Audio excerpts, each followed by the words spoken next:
जय हिंद and welcome to Study Battle. देखिए हम लोग बहुत इंपॉर्टेंट टॉपिक डिस्कस करने जा रहे हैं, वह है मूल अधिकार। हम लोग इसमें देखेंगे मूल अधिकार को, हम लोग इसको बहुत ही अच्छे ढंग से देखने की कोशिश करेंगे। ठीक है, तो देखते हैं सबसे पहले मूल अधिकार के चैप्टर को। ठीक है, इसमें पढ़ेंगे मूल अधिकार। और सबसे पहले मूल अधिकार के विषय में देखते हैं भारत के जो संविधान के भाग 3 में मूल अधिकार का वर्णन किया गया है। और आर्टिकल देखा जाए तो आर्टिकल 12 से लेकर 35 तक मूल संविधान को डिनोट करता है। सबसे पहले अगर देखा जाए तो नेहरू रिपोर्ट जब इतिहास का लेक्चर हम लोग पढ़ेंगे तो नेहरू रिपोर्ट 1928 में आया हुआ था। उनके द्वारा मूल अधिकार को भारत के संविधान में सम्मिलित करने की सर्वप्रथम आकांक्षा को प्रकट किया गया था। ठीक है, और भारतीय संविधान के आपको पता है भाग 3 आर्टिकल 12 से 35 में मूल अधिकार का वर्णन किया गया है। ठीक है, अगर मूल अधिकार को वास्तव रूप से देखा जाए, जब मूल रूप से मूल अधिकार था तो उस समय 7 मूल अधिकार थे। फिलहाल अभी 6 मूल अधिकार हैं। ठीक है, एक को हटा दिया गया है जो कि संपत्ति का अधिकार आर्टिकल 31 था, इसको हटा दिया गया। ठीक है, तो 6 मूल अधिकार है, इसको फिलहाल हम लोग डिस्कस करते हैं। और जैसे कि पहला जो है मूल अधिकार में समता का अधिकार जो कि फर्स्ट हम लोग मूल अधिकार के विषय में पढ़ेंगे। समता का अधिकार जो कि आर्टिकल 14 से लेकर आर्टिकल 18 के बीच में है।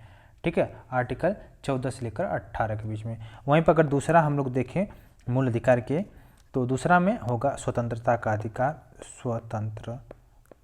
अधिकार। ठीक है, जो कि आर्टिकल इसमें 19 से लेकर आर्टिकल 22 तक डिनोट करता है। ठीक है, वहीं पर अगर हम लोग देखें तीसरा जो मौलिक अधिकार है, मौलिक अधिकार तीसरा में जो कि शोषण के विरुद्ध, ठीक है, शोषण के विरुद्ध अधिकार जो कि आर्टिकल 23 और 24 जो कि शोषण के विरुद्ध अधिकार को डिनोट कराता है। वहीं पर चौथा अधिकार जो कि स्वतंत्रता से संबंधित अधिकार है, जो कि धर्म की स्वतंत्रता का अधिकार दिया गया है, धर्म की स्वतंत्रता का अधिकार। ठीक है, जो कि चौथा अधिकार है। इसमें आर्टिकल देखा जाए तो आर्टिकल इसमें 25 से लेकर 28 तक इसमें डिनोट करता है। वहीं पांचवा अधिकार जो कि है संस्कृति और शिक्षा संबंधी अधिकार, संस्कृति और शिक्षा संबंधी अधिकार दिया गया है इसमें, जो कि आर्टिकल 29 और 30 है। ठीक है, और फाइनली जो संपत्ति का अधिकार था छठा, इसको हटा दिया गया है जो कि आर्टिकल 31 था। अब इसके जो सातवां अधिकार था संवैधानिक उपचारों का अधिकार, जो कि संवैधानिक उपचारों का अधिकार। ठीक है, आर्टिकल अगर देखा जाए तो आर्टिकल 32 में है। ठीक है, तो छठा अधिकार को हटा दिया जाता, टोटल 6 अधिकार अभी हम लोग के पास बचता है। ठीक है, संपत्ति का अधिकार जो कि 44वें संविधान संशोधन 1978 के द्वारा मूल अधिकार की सूची में से हटा गया है और इसे संविधान के भाग 12 में अनुच्छेद 300 क के तहत कानूनी अधिकार बना दिया गया है। तो फिलहाल कितने अधिकार बचता है? फिलहाल टोटल 6 अधिकार बनता है। ठीक है, तो आई होप इतना क्लियर हो गया होगा। और अब हम लोग देखते हैं, इसको देखिए, आपको नोट्स लेना है तो एक स्क्रीनशॉट ले सकते हैं। ठीक है, तो अब हम इसको रबड़ से हम लोग इसको हटा देते हैं। ठीक है, अब देखते हैं क्वेश्चनों को, इसमें देखेंगे और भी नेक्स्ट पॉइंट को देखते हैं। इसके बाद हम लोग बारी बारी से डिस्कस करते हुए चलते हैं। ठीक है, तो अब देखते हैं इसको नेक्स्ट में। अब सबसे पहले देखते हैं जो कि भारतीय संविधान के जो मौलिक अधिकार है वह राज्य के कृत्यों के विरुद्ध एक गारंटी का रूप में स्थान दिया गया है। और मौलिक अधिकार पूर्णतया एक बोल सकते हैं कि अप्रतिदेय की श्रेणी में आता है। ठीक है, आर्टिकल 352, आर्टिकल आपको पता है 352, आर्टिकल 352 में जो आपात की उद्घोषणा के परिवर्तन की स्थिति में आर्टिकल 358 और 359 के प्रावधान के अंतर्गत मूल अधिकार का निलंबन किया जा सकता है। तो मूल अधिकार का निलंबन 300 जब आपातकाल की स्थिति होती है 358 359, तो मूल अधिकार का निलंबन किया जा सकता है। हालांकि मौलिक अधिकार को जो कि वाद्य योग्य के रूप में संविधान में रखा गया है, जो कि न्याय योग्य बोल सकते हैं या वाद्य योग्य के रूप में। ठीक है, तो अगर भारतीय संविधान में मौलिक अधिकार की तुलना देखा जाए तो किया गया है अमेरिका के संविधान से। अमेरिका के जो मौलिक अधिकार है वो या अधिकार बिल बोल सकते हैं, तो वहाँ से तुलना किया गया है भारतीय संविधान में मौलिक अधिकार को। और भारतीय संविधान में मौलिक अधिकार को जो संरक्षण का दायित्व किसके पास है, न्यायपालिका के पास संरक्षण का दायित्व है। ठीक है, और आर्टिकल अब देखते हैं, आर्टिकल को एक सीक्वेंस में 1 बाय 1 करके आर्टिकल को देखते हुए चलते हैं। ठीक है, तो आर्टिकल 14 में क्या है, सबसे पहले देखिए एक नोट्स के रूप में हम लोग देखते हैं आर्टिकल 14। देखिए आर्टिकल 14 में क्या है, जो विधि के समक्ष समता और विधियों के समान संरक्षण का प्रावधान किया गया है। तो इसको याद कर लीजिएगा, विधि के समान संरक्षण या विधि के समक्ष समता से बोल सकते हैं, या विधियों के समान संरक्षण से वंचित नहीं किया जाएगा, जो कि आर्टिकल 14 में डिनोट किया गया है। ठीक है, तो विधि की समक्ष समता का अधिकार जो कि आर्टिकल 14 में है। और आर्टिकल 15 में अगर देखा जाए तो धर्म मूल वंश, इसको याद कर लीजिएगा, धर्म जो लिख रहा हूँ मूल वंश। ठीक है, इसके बाद जन्म स्थान जिसको बोल सकते हैं, और लिंग, मतलब इनके आधार पर किसी को विभेद का प्रतिषेध, मतलब किसी का धर्म अलग है तो उनको आप गलत निगाहों से देखो, किसी का मूल वंश अलग है, किसी का लिंग अलग है, किसी को जन्म स्थान अलग है, तो आप इसको मतलब बिल्कुल अलग नहीं कर सकते हैं। ठीक है, सबके लिए सब समान कानून बनाया गया, सब मिलजुल कर रहना चाहिए, यही एक है। और आर्टिकल ये तो 15 हम लोग देखिए, 14 देख लिए, 15 देख लिए। अब हम लोग देखते हैं नेक्स्ट में आर्टिकल 16 को देखते हैं। ठीक है, आर्टिकल 16 में क्या है उसको हम लोग डिस्कस करते हैं। आर्टिकल 16 जो कि लोक नियोजन के विषय में जो अवसर की समता है, तो आर्टिकल 16 में है लोक नियोजन के विषय में अवसर की समता, आर्टिकल 16। आर्टिकल 17 बहुत इंपॉर्टेंट है, कई बार क्वेश्चन आया गया है। आर्टिकल 17 जो कि इसमें छुआछूत से संबंधित है, या छुआछूत का अंत, या अस्पृश्यता, या अनटचबिलिटी बोल सकते हैं, मतलब छुआछूत के आधार पर किसी को विभेद नहीं करना है, तो आर्टिकल 17 में दिया गया है। आर्टिकल 18 में क्या है, उपाधियों का अंत किया गया है, उपाधियों का अंत। ठीक है, जो कि सेना या विद्या संबंधी सम्मान के सिवाय इनके अलावा सभी उपाधियों पर रोक लगाया गया, जो कि आर्टिकल 18 में है। ठीक है, तो 14 से 18 जो कि हम लोग पढ़े थे, समता का अधिकार एक कंप्लीट हो गया। अब हम लोग देखते हैं इसके अलावा का जो हम अधिकार बचता है उसको हम लोग देखते हैं। तो नेक्स्ट में क्या है, नेक्स्ट में देखेंगे स्वतंत्रता का अधिकार। स्वतंत्रता का अधिकार जो कि आर्टिकल 19 से लेकर 22 तक है। तो आर्टिकल सबसे पहले 19 को देखते हैं। आर्टिकल 19 में क्या है, देखिए आर्टिकल 19 बहुत इंपॉर्टेंट है, इसमें 6 अधिकारों की सुरक्षा दिया गया है। आर्टिकल 19 बहुत ज़्यादा इंपॉर्टेंट है, इसके अंतर्गत कुल मिलाकर 6 प्रकार की स्वतंत्रता प्रदान किया गया है, जो कि 19 के 1 के क में, 19 के 1 के ख, 19 के 1 के ग, घ, अंग, मतलब कुल मिलाकर 6, और अंग के बाद फिर 6, जो कि कुल मिलाकर 6 प्रकार का स्वतंत्रता का अधिकार दिया गया है। तो 19 के 1 के क में देखते हैं, जो कि वाक्य और अभिव्यक्ति की स्वतंत्रता दिया गया है। वाक्य और अभिव्यक्ति की स्वतंत्रता मतलब आप बोलने का अधिकार है आपको, ठीक है, अपने बात रखने का अधिकार है। समाचार पत्रों की जो स्वतंत्रता है वो भी आर्टिकल 19 के उपखंड 1 के क में दिया गया है। ठीक है, वहीं पर 19 के 1 के उपखंड ख में क्या दिया गया है, इसमें है कि शांतिपूर्वक आप मतलब शांतिपूर्वक कहीं भी सम्मेलन करने की आपकी स्वतंत्रता दिया गया है 19 के 1 के ख में। वहीं पर 19 के 1 के उपखंड ग में क्या दिया गया है, उपखंड ग में है कि कहीं भी आप संघ या संगम या सहकारी सोसाइटी बनाने की स्वतंत्रता आपको दिया गया है। ठीक है, वहीं पर 19 के 1 के उपखंड घ में ये दिया गया है कि जो भारत के राज्य क्षेत्र में कहीं भी आप स्वतंत्र रूप से घूमने या अबाध संचरण की स्वतंत्रता दिया गया है। वहीं 19 के 1 के उपखंड अंग में क्या दिया गया है कि भारत के राज्य क्षेत्र के किसी भी भाग में निवास और बस जाने की स्वतंत्रता दिया गया है। और फाइनली जो 19 के 6 में है, 1 के 6 में, कि कहीं भी आप व्यापार या कारोबार करने की स्वतंत्रता दिया गया है। कुल मिलाकर 6 प्रकार का स्वतंत्रता दिया गया है, जो कि 19 आर्टिकल में है।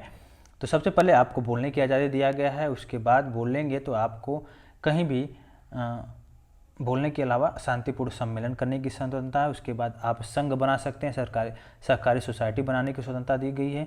उसके बाद भारत के किसी भी क्षेत्र में घूमने की स्वतंत्रता दी गई है। साथ ही साथ आपको फाइनली जब घूमेंगे तो बस जाने या निवास करने का भी स्वतंत्रता दिया गया भारत के किसी भी क्षेत्र में। वहीं पर फाइनली जो छठा स्वतंत्रता है, कहीं भी व्यापार करने या कारोबार करने की स्वतंत्रता दी गई। तो कुल मिलाकर 6 प्रकार का स्वतंत्रता हम लोग डिस्कस किए हैं। ठीक है, तो आई होप इतना क्लियर हो गया होगा। अब हम लोग देखते हैं नेक्स्ट में आर्टिकल 19 कंप्लीट हो गया। आर्टिकल 20 में क्या है? आर्टिकल 20 में देखिए बहुत इंपॉर्टेंट है आर्टिकल 20, जो कि अपराधों के लिए दोष सिद्धि के संबंध में संरक्षण, अपराधों के लिए दोष सिद्धि के संबंध में जो संरक्षण दिया आर्टिकल 20 में दिया गया है।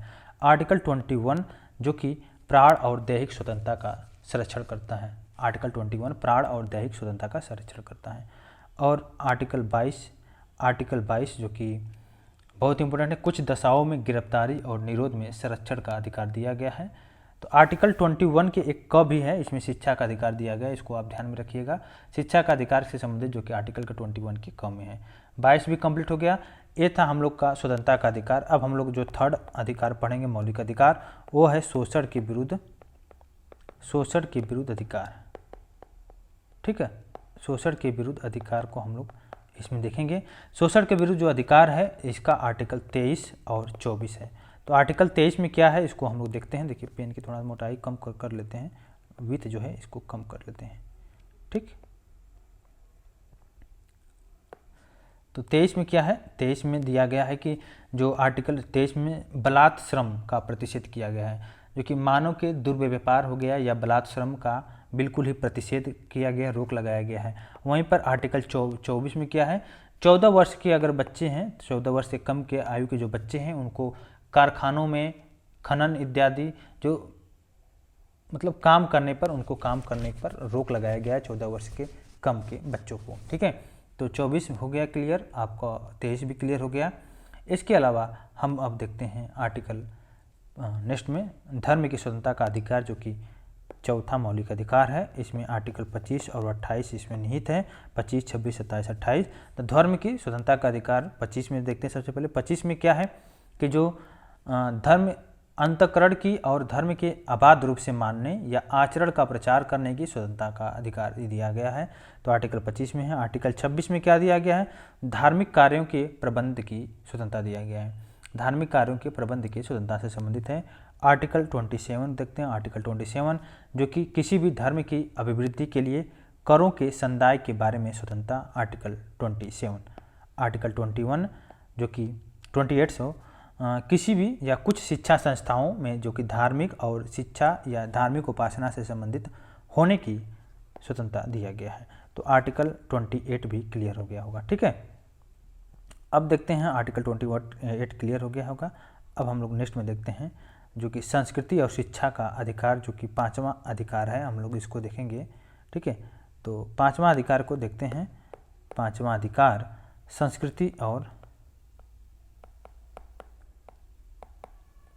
संस्कृति और शिक्षा संबंधी, ठीक है, शिक्षा संबंधी अधिकार। ठीक, तो इसमें जो आर्टिकल दिया गया है आर्टिकल 29 और आर्टिकल 30।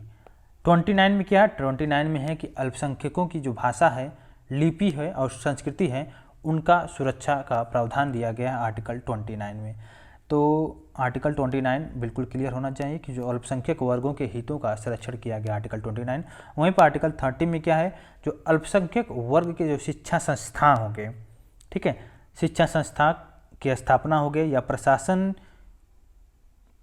करने का अल्पसंख्यक वर्गों का अधिकार दिया गया है आर्टिकल 30 में। ठीक है, तो आर्टिकल 29 आर्टिकल 30 क्लियर हो गया होगा। और भारतीय संविधान के जो संविधान संशोधन हुआ था 44 1978 में, तो इसमें संपत्ति के अधिकार को हटा दिया गया, ये आपको पता ही होगा। और 300 जो कि आर्टिकल 31 में है दिया गया था, तो 300 के क में इसको जोड़ा गया है।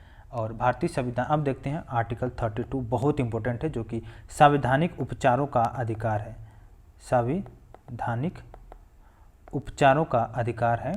इसमें आर्टिकल 32, इसमें देखिए मूल अधिकारों को जो प्रवर्तित करने के लिए उच्चतम न्यायालय जाने का अधिकार है। अगर कोई भी छेड़छाड़ करता है मौलिक अधिकार में, मूल अधिकार में, तो आप रीट के हेल्प से जो संवैधानिक उपचारों का अधिकार दिया गया आर्टिकल 32 आप चैलेंज कर सकते हैं। ठीक है, तो इसमें कुल मिलाकर 5 प्रकार के जो रीट शामिल किया गया, 5 रीट को देखते हैं। सबसे पहला रीट है जो कि बहुत इंपॉर्टेंट है, हम लोग इसको डिस्कस करते हैं।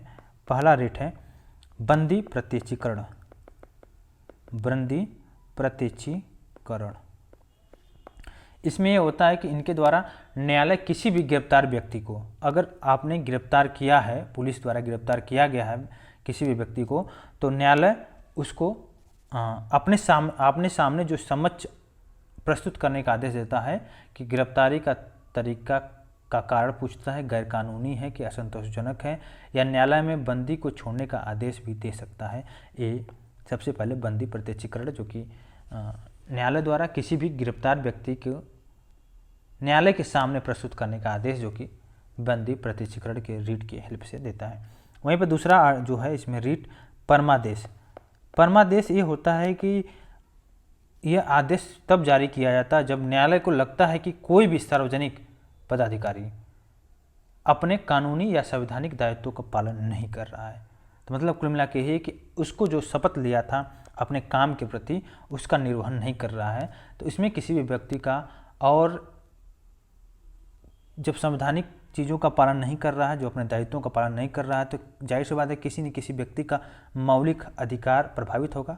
तो इसके तहत, परमादेश के तहत इसमें शामिल किया गया है कि आदेश जारी किया जाता है कि न्यायालय को जब लगता है कि कोई भी पदाधिकारी अपने कार्यों का निर्वहन नहीं कर रहा है, ठीक है, ये दूसरा हो गया। तीसरा रीट जो है कि उसको बोलते हैं प्रतिषेध। प्रतिषेध नाम से ही पता चलता है। प्रतिषेध में ये होता है कि जब कोई निचली अदालत, जो कि आप ले सकते हैं डिस्ट्रिक्ट कोर्ट, उनको जब उनका क्षेत्र का अतिक्रमण करके किसी मुकदमे की सुनवाई करता है। अतिक्रमण करके मतलब कि मामला जो कि ऊपर लेवल की अदालत में जाना चाहिए था, वो अपने आप ही उसको रोक कर उसको सुनवाई करते हैं। तो ऊपरी अदालत या उच्च न्यायालय या सर्वोच्च न्यायालय उसको, जो निचली अदालत हो, उसको ऐसा करने का रोकेगा कि आप किस अधिकार के तहत न्याय कर रहे हैं या किस अधिकार के तहत आप सुनवाई कर रहे हैं किसी मुकदमे की। तो प्रतिषेध मतलब ऊपरी अदालत हमेशा निचली अदालत को किसी भी, मतलब जो उसका क्षेत्र है, क्षेत्र से अगर अधिकार क्षेत्र से ज़्यादा काम रहेगा तो उसको रोकने का आदेश है इसमें प्रतिषेध में। वहीं पर अगर चौथा जो कि है अधिकार परीक्षा। अधिकार परीक्षा देखिए सेम, इसमें देखिए थोड़ा सा अंतर यह है कि जब न्यायालय को लगेगा कि कोई भी व्यक्ति ऐसे पद पर नियुक्त हो गया है जो उसके काबिल ना हो, ठीक है, उसका कोई कानूनी हक नहीं है, तब न्यायालय अधिकार परीक्षा आदेश के द्वारा उसे पद पर कार्य करने से रोकता है। तो चारों रीट देख लीजिए। अब पांचवा जो रीट है फाइनली हम लोग देखेंगे उत्प्रेषण। उत्प्रेषण जो कि होगा जब कोई निचली अदालत या सरकारी अधिकारी बिना अधिकार से कोई कार्य करता है, तब न्यायालय या उच्च न्यायालय या सर्वोच्च न्यायालय उसके समक्ष विचाराधीन मामलों को उससे लेकर उत्प्रेषण द्वारा उसी ऊपरी अदालत के या अधिकारी को हस्तांतरित करता है, जो कि उत्प्रेषण में होता है। तो पांचों रीट को हम लोग डिस्कस कर लिए हैं। अब हम लोग देखेंगे क्वेश्चनों को, देखेंगे और 1 बाय 1 करके डिस्कस करते हुए चलेंगे, ठीक है। तो आई होप इतना क्लियर हो गया होगा, और सारे आर्टिकल को देखें जो कि अधिकार से संबंधित था, मूल अधिकार से, ठीक है। तो अब हम लोग देखेंगे क्वेश्चन को 1 बाय 1 करके डिस्कस करते हैं। तो पहला क्वेश्चन देखें, इसको एक बार हटा लेते हैं, ठीक है।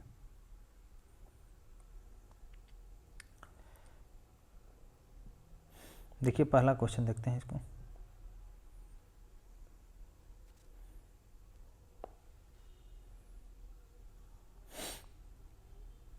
देखिए पहला क्वेश्चन ये है कि सही कथन है कि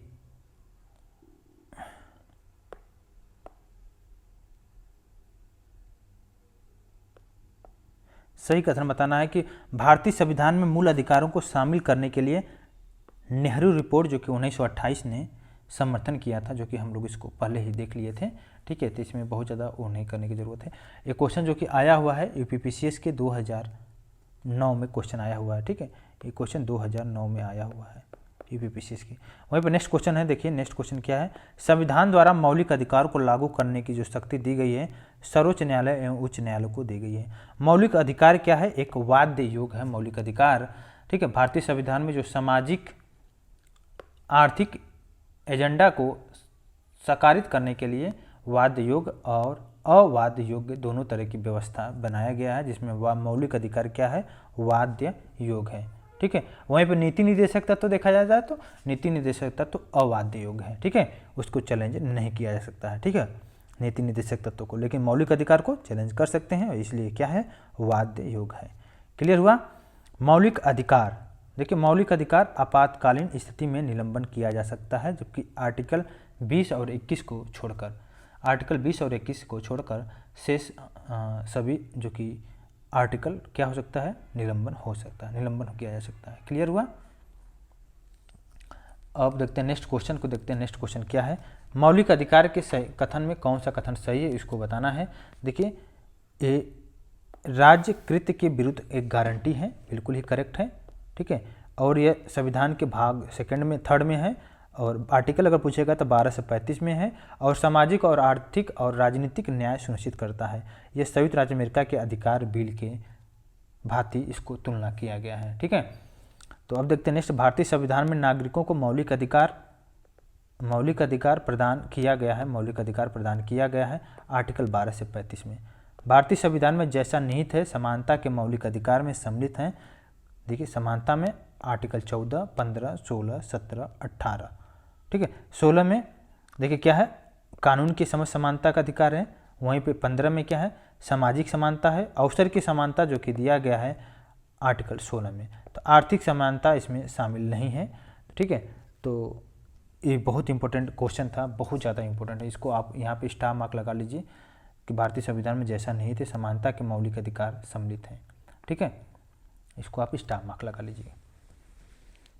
तो आर्टिकल 14 में आपको पता है कि विधि की समझ समता है। आर्टिकल 15 में सामाजिक समता मतलब धर्म, मूल, वंश, जाति, लिंग या जन्मस्थान के आधार पर विभेद का प्रतिषेध किया गया। वहीं आर्टिकल 16 में लोक नियोजन के विषयों पर अवसर की समानता किया गया है। आर्टिकल 17 आपको पता है कि अनटचबिलिटी जिसको बोलते हैं, छुआछूत का अंत किया गया है। आर्टिकल 18 में क्या है, उपाधियों का अंत किया है, ठीक है। उपाधि जो लगाते थे पहले, राजा महाराजा, राजा ये, राजा फला, राजा फला चीने, तो ये सब नहीं लगा सकते हैं, ठीक है। तो उपाधियों का अंत कर दिया गया। अब देखते हैं संवैधानिक प्रावधानों का संघीय संसद राज्य विधान पालिकाओं द्वारा बनाए गए नियम कानून पर प्राथमिकता करता है या प्रदान करता है। आर्टिकल 13, ठीक है। आर्टिकल 13 इसका राइट आंसर है। देखिए भारतीय संविधान के अनुच्छेद 13 का मुख्य उद्देश्य संविधान की सर्वोच्चता सुनिश्चित करना, जो कि मौलिक अधिकार के संदर्भ में दिया गया है। वहीं पर देखिए समानता का अधिकार संविधान के निम्न अनुच्छेदों के अंतर्गत हुआ है, जो कि आर्टिकल 14 में, 15, 16, 17, 18 हम लोग सारे को डिस्कस कर लिए। 14 में क्या है, विधि की समझ समता है। 15 में क्या है, धर्म, मूल, वंश, जाति, लिंग, जन्मस्थान के आधार पर विभेद का प्रतिषेध किया गया है। वहीं पर लोक नियोजन के विषयों में अवसर की समानता मतलब सबके लिए बराबर, चाहे उसी के हिसाब से जो ओबीसी, ईडब्ल्यूएस, SC ST का आरक्षण का प्रावधान इसी के हिसाब से किया गया आर्टिकल 16। आर्टिकल 17 में क्या है कि जो अनटचबिलिटी है, छुआछूत के आधार पर लोगों का भेदभाव नहीं कर सकते हैं, तो आर्टिकल 17 में है। 18 में क्या है, उपाधियों का अंत किया गया है, ठीक है। उपाधियों का अंत मतलब जो राज्य, सेना या विद्या संबंधी सम्मान के सिवाय कोई भी उपाधि प्रदान नहीं करेगा। और यहाँ तक कि भारत का कोई भी नागरिक विदेशी राज्य से कोई भी उपाधि नहीं प्राप्त करेगा। अगर कोई भी विदेशी राज्य के अधीन लाभ या विश्वास के किसी पद को धारण करते हुए किसी विदेशी राज्य से कोई भी उपाधि राष्ट्रपति की सहमति के बिना स्वीकार नहीं करेगा, ये भी बहुत इंपॉर्टेंट है, ठीक है। और राज्य के अधीन लाभ या विश्वास के पद धारण करने वाला कोई भी व्यक्ति किसी विदेशी राज्य से या उसके अधीन किसी रूप से कोई भी भेंट हो गया, चाहे पुरस्कार हो गया, चाहे उपलब्धि हो गई, राष्ट्रपति की सहमति के बिना स्वीकार नहीं करेगा, ये भी हो गया, ठीक है। तो देखिए इससे क्या स्पष्ट हुआ, इससे स्पष्ट हुआ कि जैसे राजा हो गए, महाराजा हो गए, जैसे राज बहादुर लिखते थे, राय बहादुर, राज साहब, दीवान बहादुर आदि का जो अनुच्छेद 18 के अंतर्गत क्या कर दिया गया, प्रतिबंधित कर दिया गया, ठीक है। और सबके लिए समझ समानता के अधिकार को, क्योंकि विरुद्ध अधिकार के विरुद्ध था इसलिए उसको निलंबित कर दिया गया। क्लियर हुआ। अब देखते हैं नेक्स्ट क्वेश्चन। भारतीय संविधान के अनुच्छेद में विधानतया सत्ता पर पूर्ण नियंत्रण लगाता है आर्टिकल 14 में। और देखिए कानून की समझ समता और कानून के समान सुरक्षा का प्रावधानित है आर्टिकल 14, ठीक है। अब देखते हैं नेक्स्ट क्वेश्चन को, देखते हैं नेक्स्ट क्वेश्चन क्या है। नेक्स्ट क्वेश्चन क्या है, देखिए विधि के नियम या कानून का अधिराज्य का मतलब क्या है। तो सभी के लिए एक कानून और सभी के लिए न्याय तंत्र, ठीक है। विधि का नियम या कानून का अधिराज्य का मतलब है, देखिए धर्म आदि के आधार पर विभेद का प्रतिषेध भारत के संविधान का आर्टिकल 15 का एक मूल अधिकार जिसे वर्गीकृत किया गया समता के अधीन, ठीक है, जो कि 14 से लेकर 18 तक है। भाग 3 में आर्टिकल 21 में क्या है कि निजता के जीवन को जीवन एवं व्यक्तिगत स्वतंत्रता के अधिकार जो कि अंतर्भूत भाग के रूप में संरक्षित किया जाता है। वहीं पर नेक्स्ट देखिए क्वेश्चन, मद्रास राज्य बनाम दोराय राजन 1951 के मुकदमे में भारतीय सर्वोच्च न्यायालय के निर्णय के परिणाम स्वरूप जिस मौलिक अधिकार को संशोधित किया गया वह है भेदभाव के विरुद्ध अधिकार, ठीक है।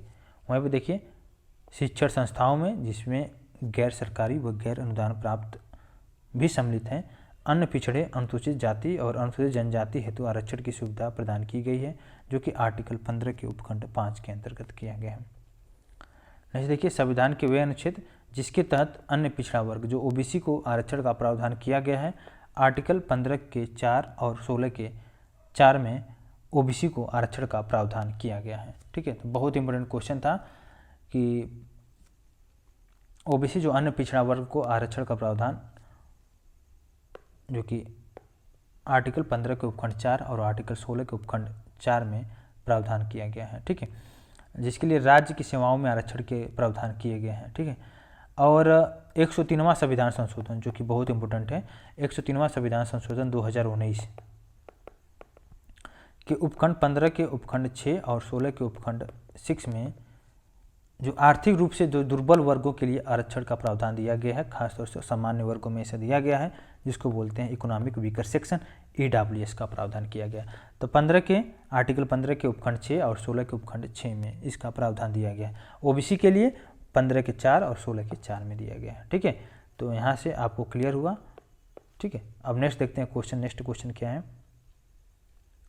नेक्स्ट क्वेश्चन देखिए, सामाजिक आर्थिक और राजनीतिक क्षेत्रों में समान आधार निर्मित करने के उद्देश्य से राज्य असमान लोगों के लिए भिन्न व्यवहार कर सकता है और समान लोगों में विधि समान होगी और समान रूप से प्रशासित की जाएगी। इसमें दोनों ही कथन सही है, ए का सही स्पष्टीकरण किया है आर है, ठीक है। देखिए भारतीय संविधान में जो कि स्वतंत्रता का अधिकार किन अनुच्छेदों में दिया गया, आर्टिकल 19 और 22 में स्वतंत्रता का अधिकार दिया गया। नेक्स्ट देखिए क्वेश्चन, सर्वोच्च न्यायालय को समान कार्य के लिए समान वेतन को मौलिक अधिकार के समतुल्य मानने के लिए निम्नलिखित प्रावधानों ने समक्ष किया है, जो कि इसमें देखिए संविधान के प्रस्तावना में समाजवादी शब्द को संविधान के अनुच्छेद 14 विधि की समय समता तथा आर्टिकल 16 जो कि लोक नियोजन के विषय में अवसर की समता के साथ मिलाकर पढ़ने को प्रावधान किया गया है। आर्टिकल 24 जो कि हम लोग डिस्कस किए थे, आर्टिकल 24 जो कि बच्चों के शोषण से संबंधित है, आर्टिकल 24, और इसमें ICCPR के अनुच्छेद 24 द्वारा बाल अधिकार को सुरक्षित किया गया है। देखिए अनटचबिलिटी जो कि हम लोग अभी बताए थे, छुआछूत जिसको बोलते हैं, जो कि आर्टिकल 17 में प्रावधान दिया गया है, छुआछूत का अंत किया गया है। देखिए न्यायालय उपधारित कर सकता है कि अपराध घटित करने वाला कोई भी कृत्य अस्पृश्यता जो कि अनटचबिलिटी के आधार पर किया गया था, ऐसा अपराध जो कि अनुसूचित जनजाति के सदस्य के संबंध में किया गया है। देखिए अनटचबिलिटी का निवारण निम्न उपायों द्वारा किया जा सकता है, कानून बनाकर, शिक्षा की उन्नति द्वारा और जन जागरण के द्वारा। जो अनटचबिलिटी है, लोगों के बीच में जो छुआछूत है, उसको दूर किया जा सकता है कानून बनाकर, शिक्षा को बढ़ाकर और जन जागरण के द्वारा, ठीक है। अब देखते हैं नेक्स्ट, उसी में क्वेश्चन को देखते हैं, नेक्स्ट क्या है। मूल अधिकार के किस संवर्ग में अस्पृश्यता के रूप में किए गए विभेदन के विरुद्ध संरक्षण समाविष्ट है, जो कि समता का अधिकार इसमें दिया गया है।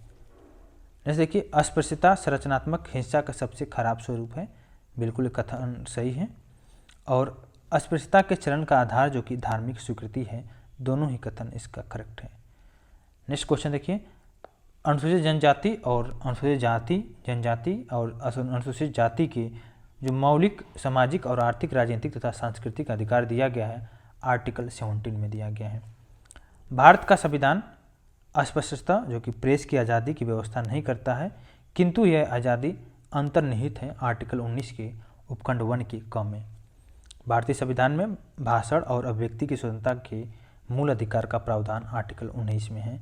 आर्टिकल 19 में कुल मिलाकर 6 अधिकारों की रक्षा दिया गया है या 6 अधिकारों को गारंटी देता है। पहला है, हमने इसको डिस्कस किया बहुत बढ़िया से, वाक्य और अभिव्यक्ति की स्वतंत्रता। दूसरा है शांतिपूर्ण और निरायुध सम्मेलन का अधिकार। तीसरा है संगम या सहकारी समिति बनाने का अधिकार दिया गया है। चौथा है भारत के किसी भी राज्य क्षेत्र में कहीं भी घूमने का अधिकार दिया गया है। वहीं पर पांचवा अधिकार है कि भारत के राज्य क्षेत्र के किसी भी भाग में घूमने और बस जाने का और निवास करने का अधिकार दिया गया है। वहीं पर फाइनली जो छठा अधिकार दिया गया है 19 में, जो कि कहीं भी आप व्यापार और कारोबार करने का अधिकार दिया गया है। ठीक है, तो मूल रूप से टोटल 19 में 7 अधिकार थे, लेकिन संपत्ति के अधिकार को खरीदने या संपत्ति को खरीदने या अधिग्रहण करने या बेच देने के अधिकार को 1978 के 44वें संविधान संशोधन द्वारा इसको हटा दिया गया। ठीक है, तो और 6 ही अधिकार जो है कि केवल राज्य के खिलाफ मामले न कि निजी मामले में है, ये सब इसका रक्षा किया जा सकता है। ठीक है, तो वाक्य और अभिव्यक्ति की जो स्वतंत्रता है इसका बहुत इंपॉर्टेंट रोल है। वाक्य और अभिव्यक्ति की स्वतंत्रता आर्टिकल 19 के उपखंड 1 में। इसमें क्या है कि प्रत्येक नागरिक को अभिव्यक्ति दर्शाने या मत देने या विश्वास में अभियोग लगाने को मौखिक, लिखित या छिपे हुए मामले पर स्वतंत्रता देता है। देखिए, सबसे पहले अगर पहला इसमें देखा जाए तो अपने या किसी अन्य के विचारों को प्रसारित करने का आपको अधिकार है। प्रेस की स्वतंत्रता बहुत इंपॉर्टेंट है।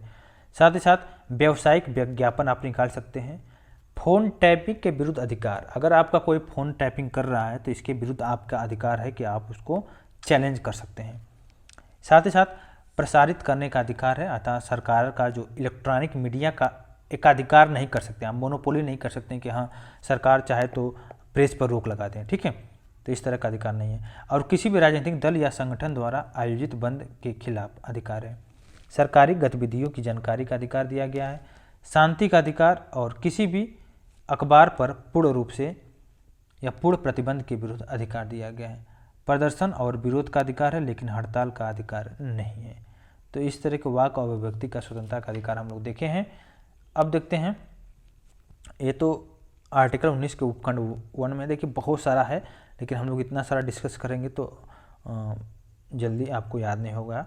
तो हम लोग जब एक न्यू सीरीज लेकर आएंगे, जब हम लोग पढ़ेंगे लक्ष्मीकांत की polity, Indian polity by Laxmikanth, तो इसमें हम लोग 1 बाय 1 करके एक एक चीज़ को डिस्कस करते हुए चलेंगे। ठीक है, तो देखते हैं इसमें नेक्स्ट में भाषण और व्यक्ति की स्वतंत्रता के मूल अधिकार आर्टिकल 19 में है।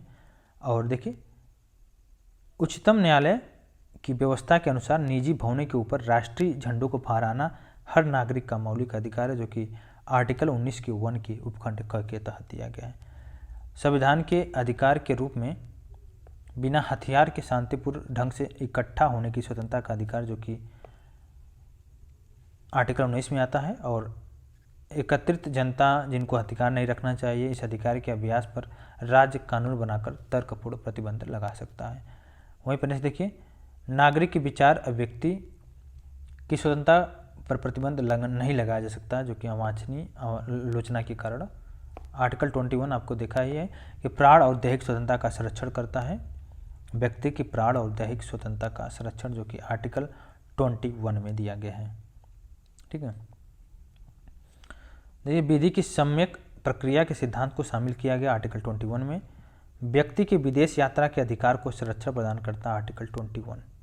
ठीक है, आर्टिकल 19 के उपखंड 1 के डी में, जो कि अनुच्छेद 21 से मिलकर पढ़ने पर अधिकार है, निजता का अधिकार दिया गया है। देखिए, निजता के अधिकार को जीवन और व्यक्तिगत स्वतंत्रता के अधिकार के अभूतपूर्व भाग के रूप में संरक्षित किया जाता है। भाग 3 में गारंटी की स्वतंत्रता और अनुच्छेद 21 के तहत दिया गया है। अनुच्छेद 21 के दायरे के अंतर्गत क्या नहीं आता है, वह है मृत्युदंड, जो कि आर्टिकल 21 के अंतर्गत नहीं आता है। और उच्चतम न्यायालय किसी मामले के जो निर्णय के संविधान के अनुच्छेद 21 के कार्यक्षेत्र, ठीक है, कार्यक्षेत्र का विस्तार कर शिक्षा के अधिकार को उन्हें शामिल किया गया है। उन्नी कृष्णन बनाम आंध्र प्रदेश राज्य। ठीक है, उन्नी कृष्णन बनाम आंध्र प्रदेश राज्य। देखिए नेक्स्ट आर्टिकल 21 के अंतर्गत माना गया है, इसमें कुछ प्रमुख जैसे अच्छे पर्यावरण का अधिकार दिया गया है, साथ ही साथ शीघ्र विचारण का अधिकार, विधिक सहायता का अधिकार, एकांत कारावास के विरुद्ध अधिकार, पेड़ में जो बेड़ी डालते थे लोग पहले, बेड़ी पैर में, ठीक है, पेड़ में बेड़ी या डंडा डालने का जो विरुद्ध, इसके विरुद्ध अधिकार दिया गया आर्टिकल 21 में। फांसी में अगर विलंब के विरुद्ध अधिकार है, अभिरक्षा में हिस्सा के विरुद्ध अधिकार, पीने योग्य जो शुद्ध जल का अधिकार है आपको, अच्छी सड़कों का अधिकार है, प्रतिष्ठा का अधिकार है, तो इस तरह की चीज़ें हैं, ठीक है, तो आर्टिकल 21 के अंतर्गत आता है। अब नेक्स्ट देखते हैं, धार्मिक स्वतंत्रता के अधिकार के प्रावधान के अंतर्गत सम्मिलित हैं। तो क्या सम्मिलित इसमें धर्म प्रचार करने का अधिकार है, सिक्कों का कृपाण रखने या करने का अधिकार है, राज्यों को समाज सुधारक विधि निर्माण का अधिकार दिया गया है। वहीं पर देखिए संविधान के अनुच्छेद 25 के अनुसार धर्म स्वतंत्रता का अधिकार अधीन करता है, जो कि सार्वजनिक व्यवस्था, स्वास्थ्य और सदाचार के, ठीक है, अनुच्छेद 25। सिक्कों द्वारा कृपाण धारक करना धार्मिक स्वतंत्रता का अंग माना गया है आर्टिकल 25 के अंतर्गत, बहुत इंपॉर्टेंट है। आर्टिकल 25 के अंतर्गत सिक्कों द्वारा धार्मिक स्वतंत्रता का अंग माना गया है कृपाण धारण करना, आर्टिकल 25। आर्टिकल 25 आपने देखा ही है, आर्टिकल 25 बहुत ज़्यादा डिस्कस करने की ज़रूरत नहीं है, इसको हम लोग डिस्कस किए थे आर्टिकल 25 में, जो कि धर्म की स्वतंत्रता से संबंधित है आर्टिकल 25, ठीक है। इसके अलावा धर्म की स्वतंत्रता या अंतःकरण की स्वतंत्रता है, मानने का अधिकार, आचरण का अधिकार, प्रसार का अधिकार। इस कहने का मतलब ये है कि अगर देखा जाए तो किसी भी व्यक्ति को भगवान या उसके रूपों के साथ अपने ढंग से अपने संबंध को बनाने का जो आंतरिक स्वतंत्रता दिया गया है, इसको बोलते हैं अंतःकरण की स्वतंत्रता।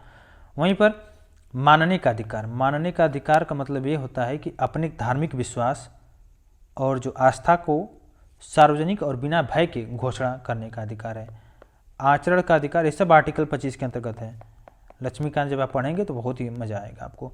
धार्मिक पूजा, परंपरा, समारोह और अपनी आस्था और विचारों के प्रदर्शन का स्वतंत्रता दिया गया है। प्रसार का अधिकार मतलब जो अपनी धार्मिक आस्था है उनको प्रचार करना, उनको प्रचार प्रसार करना, अपने धर्म के सिद्धांतों को प्रकट करना। इसमें किसी भी व्यक्ति को जबरन अपने धर्म में धर्मांतरित करने का अधिकार नहीं दिया गया है, ये बिल्कुल है। जैसे अभी हाल में पहले न्यूज हमें आता था ना कि कुछ हिंदू मुस्लिम में कन्वर्ट हो जाते थे, ठीक है, तो इस तरह की चीज़ें नहीं होना चाहिए, इस पर बिल्कुल ही इसके विरुद्ध अधिकार लगाया गया, ठीक है। तो इसको हटाकर बाकी और अधिकार दिया गया है। अंतःकरण की स्वतंत्रता है, मानने का अधिकार है, आचरण का अधिकार है, प्रसार का अधिकार दिया गया है, ठीक है। इसके अलावा आर्टिकल 25 में 2 व्याख्याएं भी किया गया है कि पहला कृपाण रखना या कृपाण धारण करना बोल सकते हैं, उसको लेकर चलना, क्योंकि सिख धर्म के मानने का अंग समझा जाएगा। और दूसरी ओर जो हिंदुओं में सिख, जैन और बौद्ध सम्मिलित आते हैं, ठीक है। इसके अलावा देखते हैं आर्टिकल, इसी में देखिए आर्टिकल जो 26 है, जो कि स्वतंत्रता, धर्म की स्वतंत्रता से संबंधित होता है। इसमें धार्मिक कार्यों के प्रबंध की स्वतंत्रता दिया गया है। इसमें जो कि धार्मिक के लिए जो संस्थाएं को स्थापना करना हो गया, उसका पोषण का अधिकार दिया गया है। अपने धर्म विषयक पर जो कार्यों, धर्म विषयक पर आपको देखा जाए तो कार्यों का प्रबंध करने का अधिकार है। जंगम मतलब संघ बनाने का अधिकार है। तो इस तरह का अधिकार आर्टिकल 26 में दिया गया है, ठीक है। तो अब हम लोग देखते हैं, क्वेश्चन को देखते हैं।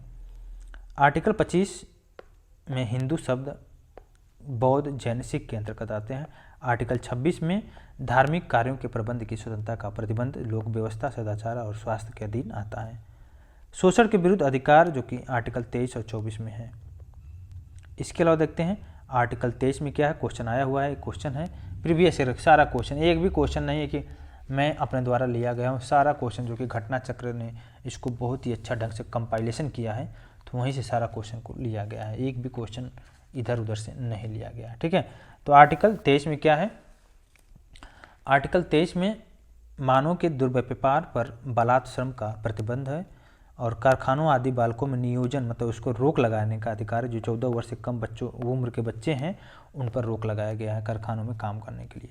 और धार्मिक कार्यों के प्रबंध की स्वतंत्रता आर्टिकल 26 में दिया गया है, ठीक है। तो इतना क्लियर हुआ, आप इसको स्टार मार्क लगा लीजिए। वहीं पर देखिए मानव के दुर्व्यवहार तथा बलात्कार श्रम का प्रतिषेध आर्टिकल 23 में दिया गया है। अल्पसंख्यक वर्गों के हितों का संरक्षण आर्टिकल 29 में है। संवैधानिक उपचारों का अधिकार जो कि आर्टिकल 32 में बहुत इंपॉर्टेंट है। आर्टिकल 32 इसमें कुल 5 प्रकार के रीट दिया गया है और हम पांचों रीटों को 1 बाय 1 करके डिस्कस किए हैं, तो हम इसको अब बताना नहीं चाहेंगे। ठीक है, तो अल्पसंख्यक को अपनी मनपसंद शिक्षण संस्थाओं को स्थापित और संचालित करने का अधिकार का संरक्षण आर्टिकल 30 में है। ठीक है, और देखिए भारत के संविधान का अनुच्छेद 30 जो कि अल्पसंख्यक वर्ग को परिभाषित नहीं करता है, एक बिल्कुल ही सही है, और लेकिन केवल भाषाई और धार्मिक अल्पसंख्यक वर्ग को ही मान्यता प्रदान करता है, बिल्कुल करेक्ट है, लेकिन ये व्याख्या नहीं करता है। और आर्टिकल देखिए, प्रावधान देखते हैं आर्टिकल, इसमें देखिए आर्टिकल 16 के 2 में किसी भी व्यक्ति के साथ उसके वंश, धर्म, जाति के आधार पर सार्वजनिक नियुक्ति के मामले में, सार्वजनिक नियुक्ति के मतलब सरकारी जॉब के मामले में के आधार पर भेदभाव नहीं किया जा सकता। आर्टिकल 29 के उपखंड 2 में क्या है, किसी भी नागरिक को धर्म, वंश, जाति, भाषा या इनमें से किसी भी आधार पर राज्य द्वारा संबोधित या राज्य से सहायता प्राप्त करने वाली किसी भी शैक्षिक संस्थान में प्रवेश से वंचित नहीं किया जा सकता, जो कि आर्टिकल 29 के उपखंड 2 में है। नेक्स्ट देखते हैं क्वेश्चन। आर्टिकल 30 के उपखंड 1 में क्या है, सभी अल्पसंख्यकों को चाहे वह धर्म के आधार पर हो या भाषा के आधार पर हो, अपनी पसंद की जो शैक्षिक संस्थाएं हैं उनको स्थापित करना और उन्हें संचालित करने का मौलिक अधिकार जो कि दिया गया है आर्टिकल 30 के उपखंड 1 में। वही 31 इसको तो आपने जाना ही कि इसे किसी भी व्यक्ति को कानून के प्राधिकार के सिवाय उसकी संपत्ति से वंचित नहीं किया जा सकता है, ये आर्टिकल 31 में था। ठीक है, अब देखते हैं नेक्स्ट क्वेश्चन रीट के विषय में है। देखिए के एम मुंशी जो सही कथन है, देखिए के एम मुंशी संविधान का प्रारूप बनाने वाली समिति के एक सदस्य थे, बिल्कुल करेक्ट है, और संविधान द्वारा या संविधान सभा द्वारा भारतीय संविधान को स्वीकार किया गया था। बलवंत राम मेहता समिति रिपोर्ट 1957 द्वारा पंचायती राज की अनुशंसा की थी। ये देखिए क्वेश्चन यूपीएससी का क्वेश्चन था, तो जाहिर सी बात है कि इसमें बहुत सारा क्वेश्चन को कंपाइल किया है, 2-4 क्वेश्चन इधर से उधर करके, तो इसमें कन्फ्यूजन नहीं होना चाहिए आपको। ठीक है, इसके अलावा नेक्स्ट क्या है, संविधान के अंतर्गत मूल अधिकार का संरक्षण न्यायपालिका है। ठीक है, तो क्लियर हुआ इसमें।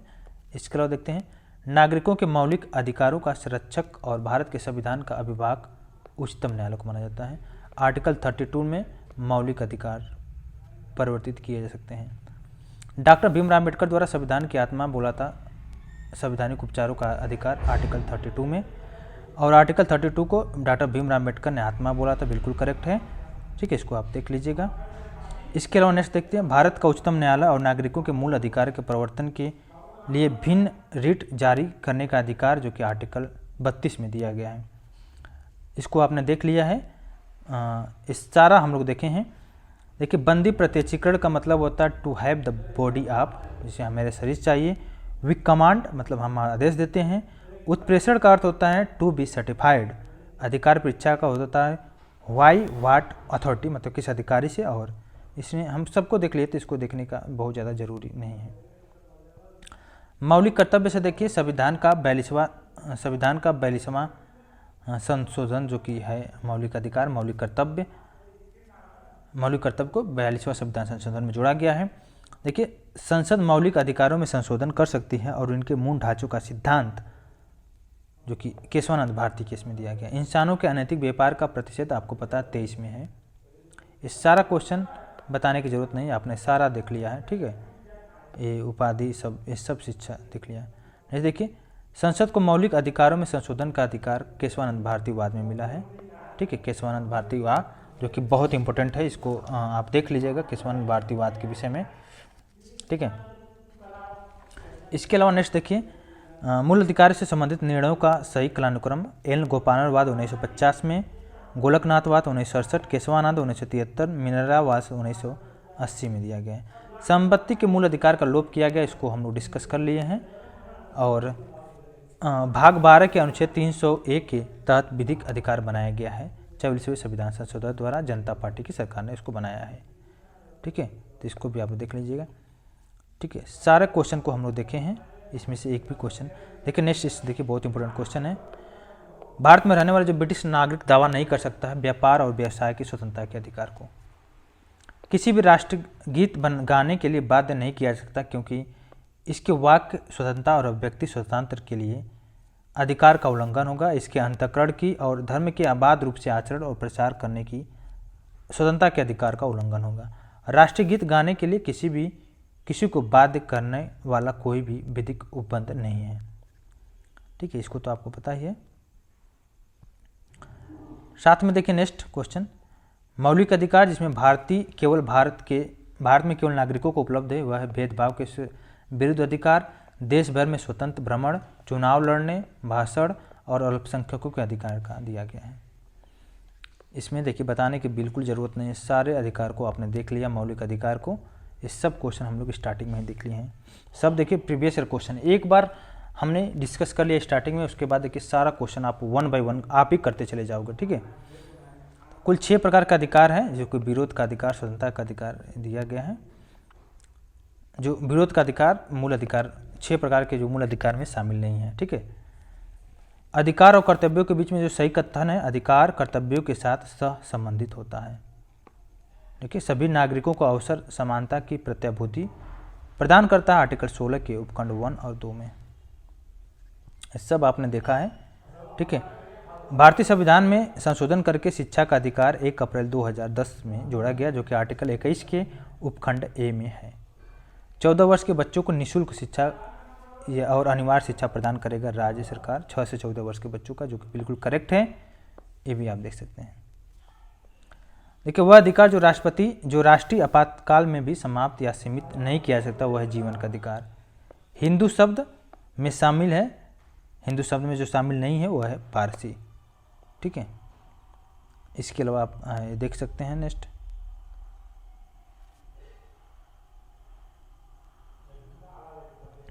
किसी भी अपराध के अभियुक्त को स्वतंत्र और विरुद्ध उनके गवाह बनने के लिए बाध्य नहीं किया जा सकता। यह प्रावधान आर्टिकल 20 के उपखंड 3 में है। दोष सिद्धि के संबंध में अभियुक्तों को दोहरे दंड और स्व अभिशंसन से सुरक्षा प्रदान करता है, आर्टिकल 20। बंदी बनाए गए व्यक्ति के मौलिक अधिकार की रक्षा है, आर्टिकल 22 में। ठीक है, आर्टिकल 22 के अंतर्गत एक व्यक्ति पर बिना मुकदमा चलाए 3 महीना के लिए बंदी बनाया जा सकता है। लेकिन इसमें भी कुछ भी देखिए, कुछ अपवाद भी है, उसको आप देख लीजिए। इसको बढ़ाया भी जा सकता है। ठीक है, किस केस में बढ़ाया जा सकता है उसको आप देख लीजिएगा। बदुआ मजदूर उन्मूलन संसद ने पारित किया था 1976 में। सेवा के अधिकार की अवधारणा ग्रेट ब्रिटेन से लिया गया है। ठीक है, अधिकार के बिना कर्तव्य के उसी प्रकार है जैसे मनुष्य बिना परछाई के। और देखिए, सही कथन, अधिकार राज्य के विरुद्ध नागरिकों के दावा हैं। तो ये रहा हम लोग का मौलिक अधिकार, फंडामेंटल राइट्स को देखें हम लोग।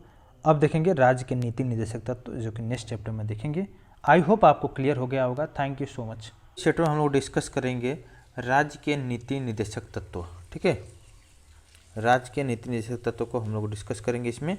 तो इसमें सबसे पहले एक नोट्स के रूप में देखते हैं भारत के संविधान को, जो भारत के संविधान के भाग 4। ठीक है, भाग 4 में अगर आर्टिकल की बात किया जाए तो 36 से लेकर 51 तक। ठीक है, भाग 4 36 से लेकर 51 तक राज्य की नीति के निर्देशक तत्वों का प्रावधान किया गया है। कहने का मतलब ये है कि इसको इंग्लिश में अगर देखा जाए तो directive principle of state policy बोलते हैं, जो कि 36 से लेकर 51 तक के आर्टिकल में इसको समाहित किया गया है। और इसका विचार जो है कहाँ से लिया गया है, इसका विचार जो कि संविधान निर्माताओं ने इनका विचार जो कि 1937 में आयरलैंड के संविधान से लिया है। 1937 में निर्मित, मतलब आयरलैंड का संविधान जो कि 1937 में बना था, तो उसके संविधान से लिया गया है नीति के निर्देशक तत्व। क्लियर हुआ। और आयरलैंड के संविधान में इसे स्पेन के संविधान से ग्रहण किया गया है। तो मतलब कई सारा देखिए, आयरलैंड ने उदाहरण कहाँ से लिया है, स्पेन से, और स्पेन से लिया है आयरलैंड, और आयरलैंड से किसने लिया, भारत ने ग्रहण किया। ठीक है, इसके संविधान का लिया। और डॉक्टर भीमराव अम्बेडकर ने जो नीति निर्देशक तत्व है इसको विशेषता वाला बताया, जो कि मूल अधिकारियों के साथ साथ जो नीति निर्देशक तत्व है संविधान की आत्मा और दर्शन बोला गया है। ठीक है, संविधान की आत्मा और दर्शन कहा गया है। और ग्रेडविन ऑस्टिन जो थे उन्होंने डीपीएसपी को संविधान की मूल आत्मा कहा था। तो संविधान की मूल आत्मा किसने बोला था? ग्रेडविन ऑस्टिन। इनका नाम लिख लेता हूँ, ग्रेनविल ऑस्टिन। ठीक, इसका मैं पेन का कलर चेंज कर लेता हूँ और इसको रखता हूँ रेड कलर। क्लियर? तो अब यहाँ से क्लियर हुआ। इसके अलावा अब देखते हैं नेक्स्ट में, देखते हैं कुछ और तथ्यों को देखते हैं। देखिए, नीति के निर्देशक तत्वों को जो प्रकृति है आर्टिकल 37 से स्पष्ट होता है। कुल मिला के इसमें यह है, प्रकृति का मतलब यह है कि जो नीति के निर्देशक तत्व हैं इसमें इसके उपबंध को न्यायालय द्वारा इन्फोर्सिबल या लागू नहीं किया जाता है। मतलब न्यायालय अगर न्यायोचित नहीं है, इसको आप न्यायालय में गैर न्यायोचित है, मतलब इसको न्यायालय द्वारा लागू नहीं कराया जा सकता है।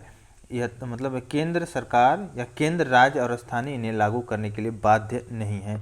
ठीक है, कोई भी इसमें बाध्य नहीं है, वो सरकार के ऊपर है, डिपेंड करता है कि उनके मोरल के ऊपर कि इसको लागू करें या न लागू करें। ठीक है, और इसके अलावा देखिए नीति के निर्देशक तत्व हैं, इनका वर्गीकरण अगर देखा जाए तो इनकी दिशा दशा के आधार पर इनको 3 श्रेणी में बांटा गया है। बहुत इंपॉर्टेंट है।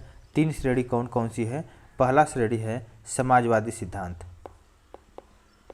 समाजवादी सिद्धांत जो कि इनका पहला श्रेणी है। ठीक है, पहला श्रेणी है समाजवादी सिद्धांत। तो इसमें आर्टिकल डिवाइड है, समाजवादी सिद्धांत है, दूसरा है गांधीवादी सिद्धांत है, गांधीवादी सिद्धांत। वहीं पर थर्ड है उदार बौद्धिक सिद्धांत। सब में आर्टिकल देखिए बिल्कुल अलग अलग है। अगर हम वहीं पर बात करें समाजवादी सिद्धांत में तो इसमें आर्टिकल 38 हो गया, 39 हो गया, 39 का क हो गया, 41, 42, 43 या 47 समाहित है। ठीक है, तो मेन आर्टिकल को हम लोग देखते हुए चलेंगे और उसके बाद डिस्कस करेंगे हम लोग। ठीक है, तो आर्टिकल जो इम्पोर्टेंट रहेगा उसको हम लोग डिस्कस करेंगे। तो सबसे पहले देखते हैं नीति के निर्देशक तत्व। देखिए आर्टिकल 36, पहले देखते हैं आर्टिकल 36 में क्या है। 36 से 51 तक है, तो आर्टिकल 36 में है राज्य की परिभाषा का डिस्कस किया गया है आर्टिकल 36 में। वहीं पर 37 जो कि अभी हम लोग बताया कि जो नीति निर्देशक तत्व की प्रकृति का वर्णन किया गया है इसमें, मतलब इस भाग में समाहित सिद्धांतों को लागू किया गया है। ठीक है, अब देखते हैं आर्टिकल 38 जो कि बहुत इम्पोर्टेंट है, इसको हम लोग देखते हैं। आर्टिकल 38 इसको हम लोग एक बार इरेज कर लेते हैं। ठीक, तो अब आर्टिकल 38 को देखते हैं, बहुत इम्पोर्टेंट है। और 38 जो है समाजवादी सिद्धांत में आता है। तो जो 38 है इसका मतलब ये है आर्टिकल की लोक कल्याण की जो अभिवृद्धि के लिए सामाजिक हो, आर्थिक और राजनीतिक न्याय द्वारा सामाजिक व्यवस्था सुनिश्चित करना। मतलब कहने का मतलब ये है लोक कल्याण, लोगों के हित में जो उसके वृद्धि के लिए सामाजिक, आर्थिक और राजनीतिक न्याय द्वारा सामाजिक व्यवस्था सुनिश्चित करना। ठीक है, साथ ही साथ उनकी आय, प्रतिष्ठा और अवसरों की समानता या असमानता को दूर करना और समानता को बढ़ाना, ऐसा बोल सकते हैं। वहीं पर आर्टिकल 39 का अगर देखा जाए तो इसमें सभी नागरिकों को जीविका के पर्याप्त साधन प्राप्त करने का अधिकार है और सामूहिक हित के लिए समुदाय के भौतिक संसाधनों का वितरण किया गया है। तो यही है कि सभी नागरिकों की जीविका, इसको याद कर लीजिएगा, जीविकोपार्जन या जीविका साधन प्राप्त करने का अधिकार दिया गया है। वहीं पर धन और उत्पादन के साधनों को संकेंद्रण करना, पुरुषों और स्त्रियों के समान कार्य के लिए समान वेतन देना। देखिए बहुत इंपॉर्टेंट है, पुरुष और स्त्री। ठीक है, पुरुष और स्त्रियों को समान कार्य के लिए समान वेतन देना। ठीक है, और कर्मकारों के स्थान पर, ठीक, या कर्मकारों के जो स्वास्थ्य हो गया, शक्ति हो गया, बालकों का बलात् श्रम हो गया, इससे संरक्षण करना। ठीक है, और बालकों को स्वास्थ्य के विकार के अवसर। ठीक है, तो कुल मिलाकर 39 आपने देख लिया। अब देखते हैं 39 के उपखंड का, बहुत इंपॉर्टेंट है, जो कि समान न्याय और गरीबों को निःशुल्क विधिक सहायता उपलब्ध कराना, जो कि आर्टिकल 39 के क में डिस्कस किया गया है। वहीं पर अब देखते हैं आर्टिकल 41 को। 41 में क्या है कि जो काम पाने के लिए शिक्षा के अधिकार, काम पाने के लिए शिक्षा पाने के बेगारी और बुढ़ापा बीमारी और जो लोग बुढ़ापा बीमारी में जो सहायता पाने या लोक सहायता पाने के लिए अधिकार को सुरक्षित किया गया, जो कि आर्टिकल 41 में डिस्कस किया गया। वहीं पर 42 में है कि काम की न्याय संगत और मानवोचित दशाओं का तथा प्रसूति सहायता उपलब्ध करा। देखिए ये जो आर्टिकल 42 बहुत इंपॉर्टेंट है, क्योंकि इसमें दिया है कि काम की न्याय संगत और मानवोचित दशाओं तथा प्रसूति सहायता का उपबंध दिया गया है। तो आर्टिकल 42 बहुत ज़्यादा इम्पोर्टेंट है। वहीं पर 43 की अगर बात किया जाए, आर्टिकल 43, तो श्रमिक कामगारों के लिए निर्वाह मजदूरी, शिष्ट जीवन स्तर और सामाजिक और संस्कृति का अवसर, ये जो है आर्टिकल 43 में। वहीं पर 43 का उपखंड क में है कि उद्योगों के प्रबंध कर्मकारों के भाग लेने के लिए कदम उठाना। ठीक है। 47 आपको पता है पोषाहार स्तर पर जीवन को ऊंचा करना तथा लोक स्वास्थ्य का सुधार करना, ये 47 है। तो ये जो हम लोग देखे हैं, देखिए थोड़ा सा अल्टरनेट में देखे होंगे, क्योंकि समाजवादी सिद्धांत के जो विचार है उसमें नीति निर्देशक तत्वों को शामिल किया गया, तो वही वाला आर्टिकल हम लोग देखे हैं। अब हम लोग देखेंगे जो कि गांधीवादी सिद्धांत में जो आर्टिकल है जो समाहित किया गया है अनुच्छेदों को, उसको हम लोग देखेंगे, उसको पढ़ेंगे, 1 बाय 1 करके डिस्कस करेंगे। ठीक है, तो इसको देखते हैं एक बार।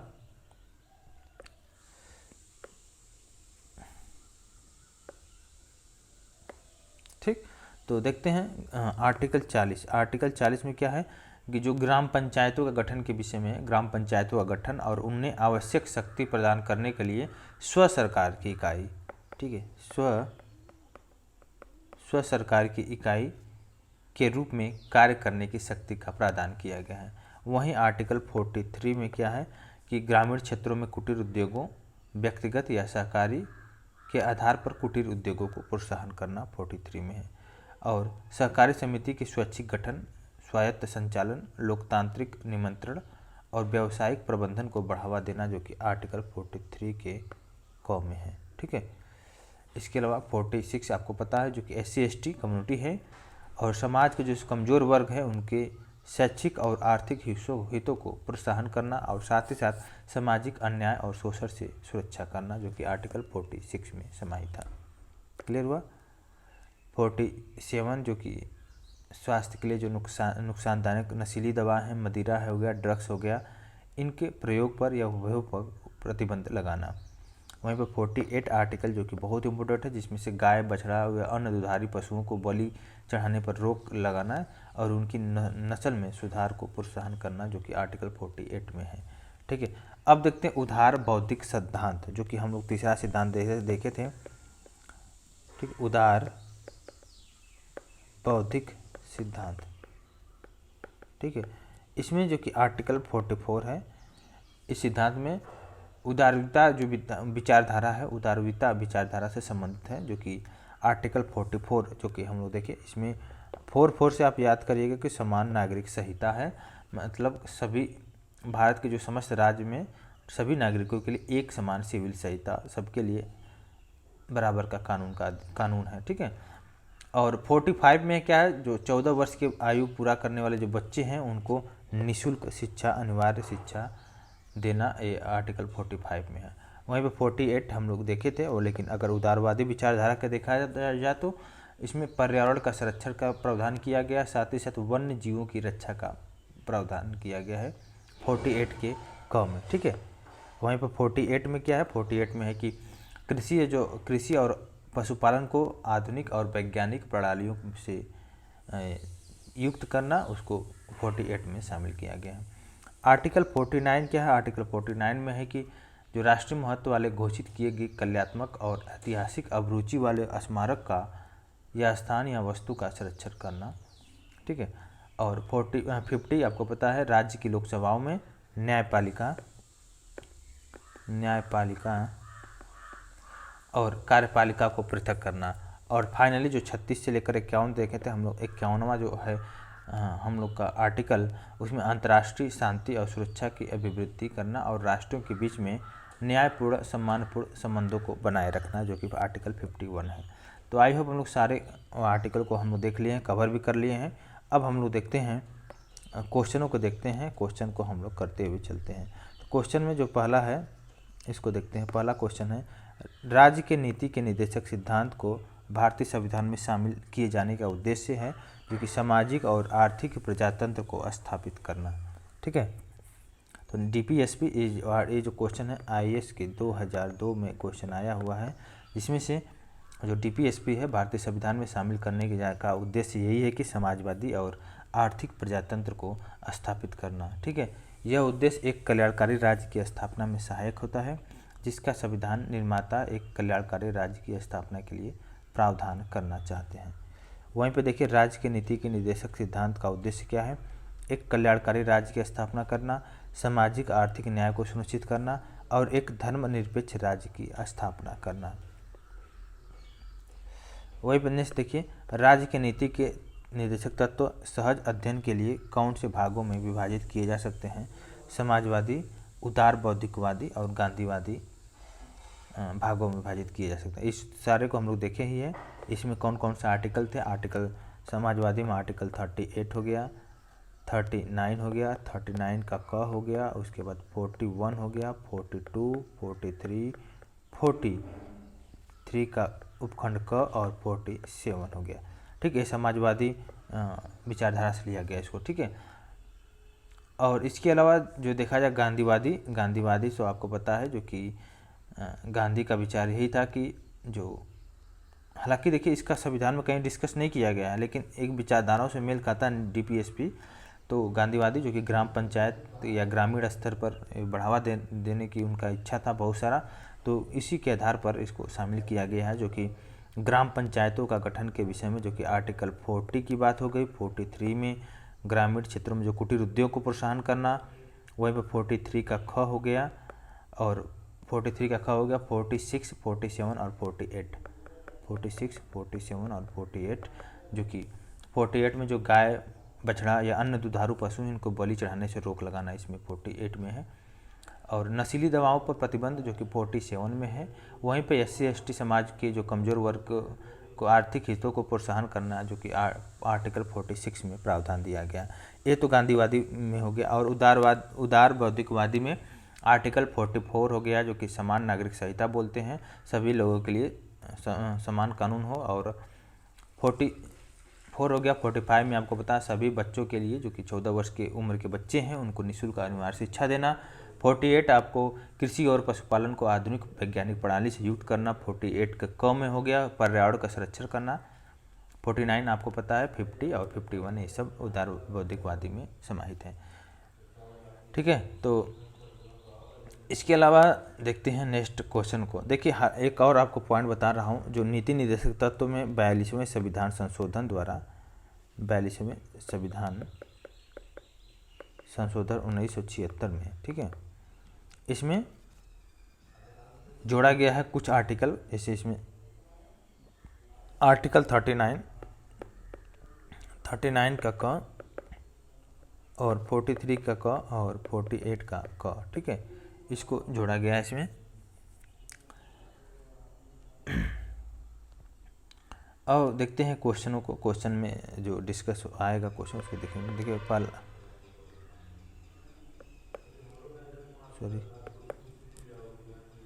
नेक्स्ट देखिए, नेक्स्ट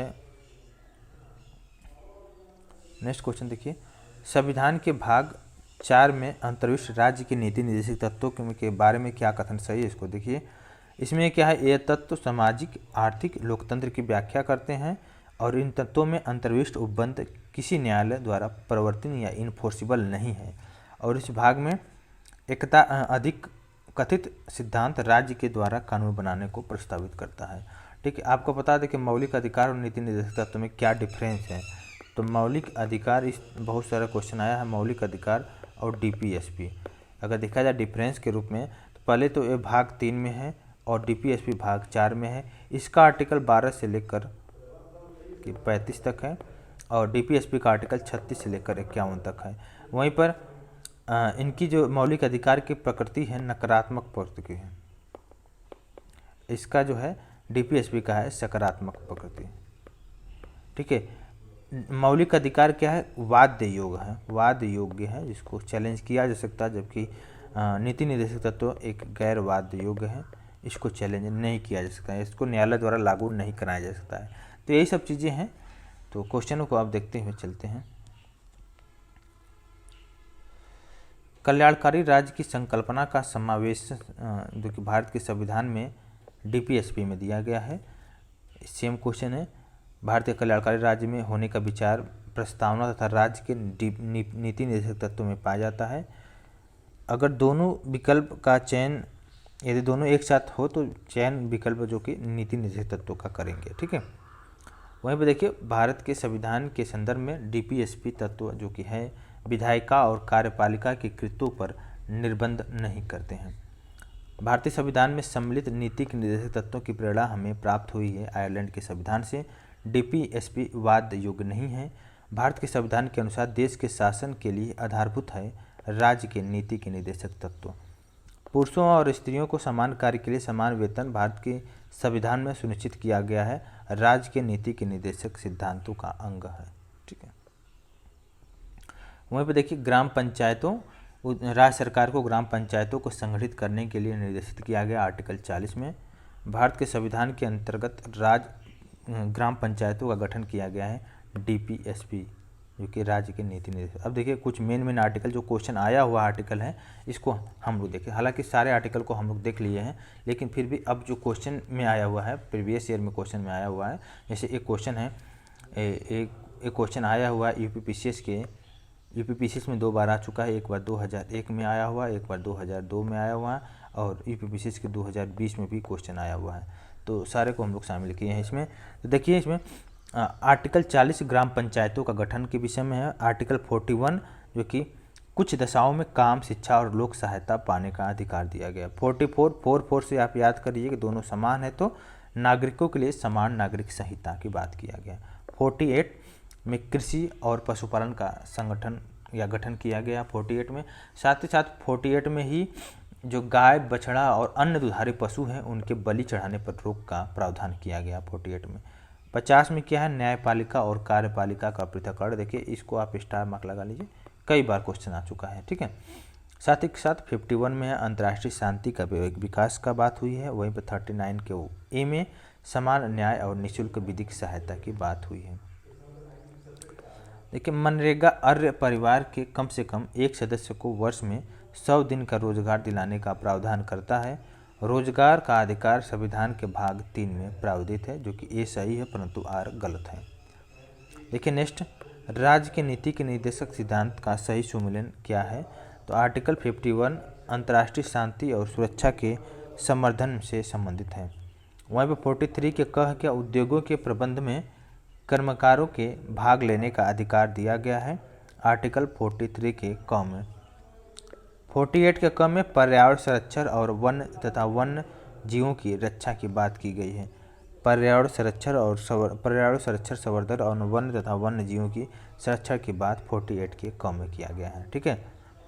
अब देखते हैं नेक्स्ट, 42वें संविधान संशोधन द्वारा किस अनुच्छेद के माध्यम से श्रमिकों के प्रबंध में भागीदारी सुनिश्चित की गई है। आर्टिकल 43 के क में। और वहीं पे देखिए सेम क्वेश्चन है, कौन से तत्व में जोड़े गए अन्य प्रावधान है, जैसे शोषण से बच्चों की अल्पवयों की सुरक्षा करना। आर्टिकल 39 के च में। समान न्याय और निःशुल्क कानूनी सलाह देना, जो कि आर्टिकल 39 में। पर्यावरण का संरक्षण 48 क में दिया गया है, पर्यावरण और वन्य जीवों की संरक्षण। इसके अलावा देखिए, भारत में न्यायपालिका का कार्यपालिका से पृथक्करण किसमें व्यादेशित है, जो कि राज्य के नीति के निर्देशक तत्व, जो कि आर्टिकल 50 में समावेशित है। भारत के संविधान में अंतर्राष्ट्रीय शांति सुरक्षा की अभिवृद्धि का उल्लेख राज्य के नीति के निर्देशक तत्व, जो कि आर्टिकल 51 में किया गया है, ठीक है। विदेश नीति भी आर्टिकल 51 में संबंधित है। वहीं पर देखिए, संविधान जिनके शोषण के विरुद्ध अधिकार स्वीकृत करता है, बच्चे, स्त्रियां और जनजाति के विरुद्ध क्या करता है, शोषण के विरुद्ध अधिकार को स्वीकृत करता है, ठीक है। जो कि साथ ही साथ अगर SC/ST कम्युनिटी और समाज के जो कमज़ोर वर्ग हैं उनके शैक्षणिक और आर्थिक हितों को प्रोत्साहन और सामाजिक अन्याय और शोषण से सुरक्षा, जो कि आर्टिकल 46 में है। ये हम लोग इसको एक्स्ट्रा पॉइंट के रूप में देखे हैं। इसके अलावा देखते हैं नेक्स्ट क्वेश्चन, राज्य के नीति के निर्देशक तत्व जो कि मद्य निषेध को संरक्षण करता है, गौ संरक्षण, पर्यावरण संरक्षण, साथ ही साथ जो 14 वर्ष की आयु तक के बच्चे हों उनको निःशुल्क और अनिवार्य शिक्षा की बात किया गया है। ठीक है, तो पहले मूल अधिकार था लेकिन अब क्या हो गया है, नीति निर्देशक तत्व में शामिल किया गया है। मादक पेय और स्वास्थ्य के लिए हानिकारक औषधियों प्रयोजन से भिन्न उपयोग का प्रतिषेध करता है डीपीएसपी, जो कि आर्टिकल 47 में इसका डिस्कस किया गया है। ठीक है, जो नशीली दवा है, मदिरा हो गया, ड्रग्स हो गया, औषधि प्रयोजन से जो विभिन्न प्रकार के उपभोग करते हैं लोग, उस पर क्या लगाया गया है, प्रतिबंध लगाया गया है, तो आर्टिकल 47 में।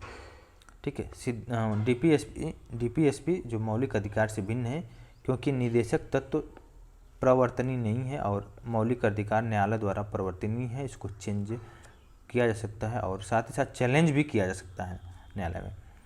गांधीवादी सिद्धांत जो राज्य के नीति के निर्देशक तत्वों में प्रतिबंधित किया है या प्रतिबंधित है, इसमें ग्राम पंचायतों का गठन के विषय में है। हमने सारा आर्टिकल को देखा, इस जो कि आर्टिकल 40 में, और ग्रामीण क्षेत्रों में जो कुटीर उद्योगों को प्रोत्साहन की बात किया गया 43 में, और साथ ही साथ जो नशीली दवाएं अभी आपने देखा 47 आर्टिकल 48 में, गाय बछड़ा और अन्य दुधारू पशुओं पर बलि पर रोक लगाना, SC/ST कम्युनिटी के आर्थिक हितों की बात करना जो कि आर्टिकल 46 में, ये जो है गांधीवादी सिद्धांत पर आधारित है। ठीक है, देखिए राज्य के नीतिक निर्देशक सिद्धांत में से वह सिद्धांत जिसके बारे में संविधान शांत है वह है प्रौढ़ शिक्षा। राज्य के नीतिक निर्देशक सिद्धांत में शामिल नहीं है, सूचना का अधिकार शामिल नहीं है। समान नागरिक संहिता जो कि आर्टिकल 44 में है, डीपीएसपी का पार्ट है। इसके अलावा देखिए राज्य के नीतिक निर्देशक तत्व या सिद्धांत के अंतर्गत राज्य सुनिश्चित करने का प्रयास करेगा पुरुष और महिलाओं को समान कार्य हेतु समान वेतन, जीविकोपार्जन हेतु पर्याप्त साधन का समान अधिकार और काम हेतु न्याय संगत तथा मानवोचित दशाएं। जैसे देखिए राज्य का नीति के निर्देशक सिद्धांत एक ऐसा चेक है जो कि बैंक की सुविधा अनुसार अदा किया जाता है। यह कथन किसका है, यह कथन केटी शाह का है, जो कि बैंक का सुविधा के अनुसार इसको अदा किया जाता है, यह केटी शाह ने इसको बोला था। ठीक है, देखिए भारत सरकार द्वारा आरंभ किए गए राष्ट्रीय सामाजिक सहायता कार्यक्रम से भारत के संविधान के उपबंधों में कौन सा पूरा होता है, राज्य का नीति के निर्देशक तत्व। वहीं पे देखिए पर्यावरण संरक्षण और संवर्धन तथा वन और वन्य जीवों की रक्षा का प्रावधान भी डीपीएसपी और मूल कर्तव्य में दिया गया है। ठीक है, अब देखते हैं नेक्स्ट क्वेश्चन। अब हम लोग का जो चैप्टर है मूल कर्तव्य के विषय में है, तो मूल कर्तव्य हम लोग देखेंगे और बहुत ही अच्छे ढंग से हम लोग मूल कर्तव्य को डिस्कस करेंगे। ठीक है, तो फंडामेंटल राइट इसको बोलते हैं इंग्लिश में क्या बोलते हैं, फंडामेंटल ड्यूटीज। ठीक है, फंडामेंटल ड्यूटीज बोलते हैं मूल कर्तव्य को। देखिए मूल कर्तव्य बहुत इम्पोर्टेंट है। भारतीय संविधान में मूल कर्तव्य को कहाँ से लिया गया है, पूर्वी रूसी संविधान से प्रभावित होकर वहाँ से लिया गया है।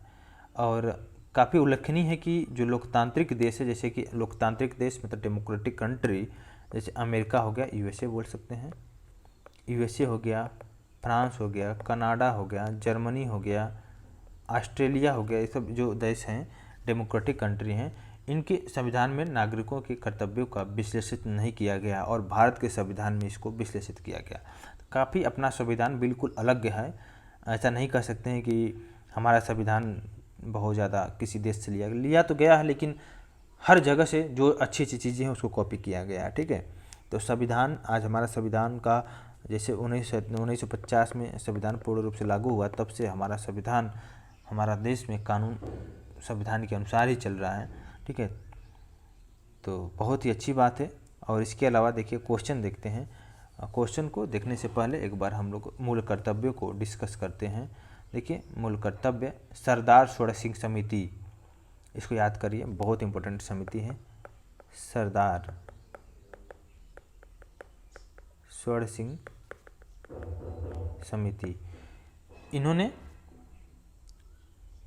इनकी संस्तुति के आधार पर 42वें संविधान संशोधन 1976 में संशोधन करके भाग 4 के उपखंड क में और वहीं पर आर्टिकल की बात करें तो आर्टिकल 51 के क, 51 क और 4 क में, ठीक है, 4 का भाग हो गया और 51 का आर्टिकल हो गया। और 42वें संविधान संशोधन 1976 सरदार सरोवर सिंह कमेटी की सिफारिश के आधार पर इसको जोड़ा गया है। और टोटल संख्या कितना, टोटल संख्या है मूल कर्तव्यों की संख्या 11 थी, जबकि मूल रूप से जो मूल कर्तव्य थे 10 थे। तो 11वां जो मूल कर्तव्य है इसको भी जोड़ा गया है, इसको जोड़ा गया है 86वें संविधान संशोधन 2002 में इसको जोड़ा गया है, ठीक है। अब देखते हैं मूल कर्तव्य कौन कौन सा है। ये प्रत्येक नागरिकों का यह कर्तव्य होगा, मूल कर्तव्य, कि संविधान का पालन करें, जो पहला है संविधान का पालन करें और उनके आदर्शों और संस्थाओं, राष्ट्रध्वज और राष्ट्रगान का आदर करें। वहीं पर अगर दूसरा देखा जाए तो स्वतंत्रता के लिए जो हमारे राष्ट्रीय आंदोलन को प्रेरित करने वाले उच्च आदर्श हैं उनको हृदय में संजोए रखें, लाइक महात्मा गांधी जी हो गए, जो भी लोग हैं, ठीक है, तो उनको हृदय में संजोए रखें और उनका पालन करें। साथ ही साथ जैसे हो गया तीसरा देखा जाए तो भारत की संप्रभुता, एकता, अखंडता की रक्षा करना और उसे अक्षुण्ण रखना। और नेक्स्ट देखिए चौथा, देखिए देश की रक्षा करें और आह्वान किए जाने पर राष्ट्र की सेवा किए जाए। वहीं पर देखिए पांचवा, देखिए भारत के सभी लोगों में समरसता और समान भातृत्व, मतलब समान भावना, समान भाईचारा हो और उनका निर्माण करें। साथ ही साथ धर्म, भाषा और प्रदेश या वर्ग पर आधारित सभी भेदभाव से परे हो, ठीक है। और ऐसी प्रथाओं का त्याग करो जो स्त्रियों का सम्मान न करे। देखिए बहुत इंपॉर्टेंट मूल कर्तव्य, स्त्रियों का सम्मान करना बहुत ही मोस्ट इम्पोर्टेंट है। इसके अलावा देखिए छठा, देखिए हमारी सामाजिक जो संस्कृति की गौरवशाली परंपरा का महत्व समझें और उसका परिरक्षण करें। वहीं पर देखिए प्राकृतिक पर्यावरण की, जिनके अंतर्गत क्या आते हैं, वन झील, नदी, वन जीव, इनका रक्षा करना, ठीक है, और उनका संरक्षण करना। और प्राणी मात्र के प्रति दयावान होना, ठीक है, दयावान भी रहना बहुत ज़रूरी है, ठीक है। साथ ही साथ अगला हम लोग देखें तो वैज्ञानिक दृष्टिकोण जो मानवता हो गया और ज्ञानार्जन हो गया और सुधार की भावना का विकास करे, ठीक है। और इसके अलावा नेक्स्ट देखिए सार्वजनिक संपत्ति को सुरक्षित रखना और हिंसा से हमेशा दूर रहें। और नेक्स्ट है व्यक्तिगत और सामूहिक गतिविधियों के सभी क्षेत्रों में उत्कर्ष की ओर बढ़ने का सतत प्रयास करना, जिससे राष्ट्र नियंत्रण बढ़ते हुए प्रयत्न और उपलब्धि की नई ऊंचाइयों को छूना।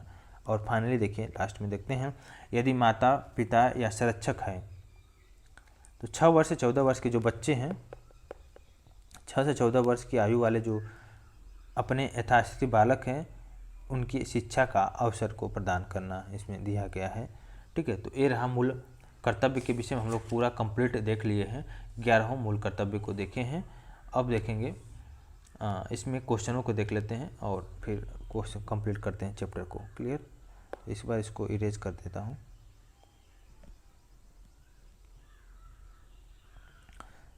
तो आई होप इतना क्लियर हो गया। हमने एक एक पॉइंट, इससे ज़्यादा क्वेश्चन मूल कर्तव्य से हो गए या डीपीएसपी से हो गए या हम लोग मौलिक अधिकार देखे थे, उसको किसी भी चैप्टर से हम लोग पूरे पहलुओं को टच करते हुए चल रहे हैं, ठीक है। इसके अलावा आप देखते हैं नेक्स्ट क्वेश्चन को। पहला जो है, भारत की प्रभुता, एकता और अखंडता की रक्षा करना और उसे अक्षुण्ण रखने के मूल कर्तव्य को रखा गया है। आर्टिकल तीसरे स्थान पर रखा गया है और आर्टिकल 51 की क में और उपखंड ग में है, ठीक है। और देखिए नेक्स्ट, भारत के संविधान के 42वें संविधान संशोधन विधेयक द्वारा मूल कर्तव्यों को सम्मिलित किया गया है अनुच्छेद 51 के क में। मूल कर्तव्य सरदार स्वर्ण सिंह समिति की संस्तुति पर इसको शामिल किया गया है।